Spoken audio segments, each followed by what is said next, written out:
Welcome to Immature Designer. Today we will be talking about what are the laws of UX. So there's this very interesting website called www.lawsofux.com, and you must know, as if you are a very interested reader as well as a UX designer, you must be knowing this book called Laws of UX. So this particular book is a very thin book but a very interesting book which talks about the different laws you can use while designing while designing your apps or websites and interfaces, and which you can use to improve your user experience.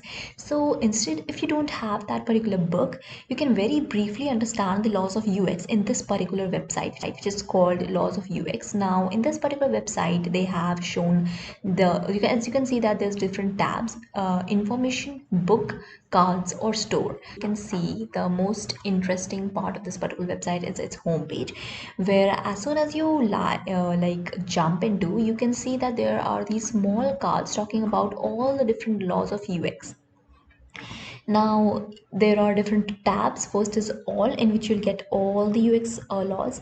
The second is heuristic, then principle, gestalt, and cognitive. So, all the laws have been divided into these four categories. Now, either you can study or learn category wise, or you can just swipe down all the different cards. So, there's this aesthetic usability effect. So this particular law talks about that users generally get attracted to and form a kind of trust towards and perceive aesthetically pleasing designs more usable. Then they think that the designs which are more aesthetically pleasing, they form a kind of trust, form a kind of connectivity, and feel that this is the correct website. They feel that this is the right way to do it. So it's very important for the design to be aesthetic, but as the same time usable, right? The next principle is Doherty threshold, which talks about productivity is very important for everyone, right?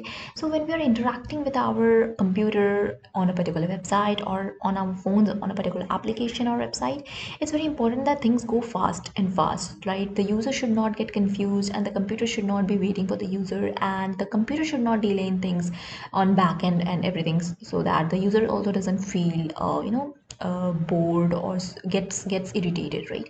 So it's very important that there's a continuous feedback thing going on for both of them to understand that things are going in the right pace. So Fitts law talks about that the time to acquire a particular target is a function that it says that it depends upon the distance and the size of the target.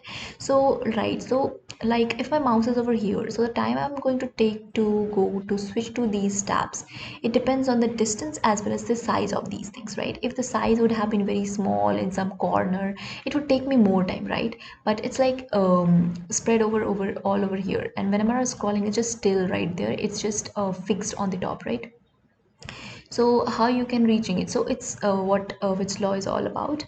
Next is goal gradient effect. So the tendency to approach a particular goal increases with the proximity to the goal, right? Obviously, Hicks law says that the time it takes to make a decision increases with the number of complex. So obviously, if you want to buy a red dress, it becomes very difficult for you to choose from within all the thousand and crores of red dresses. But when you know more details about it, that it should have a v-neck, it should be a one piece, and it should be sleeveless, so then it becomes very easy to filter out your things and get to the right option, right?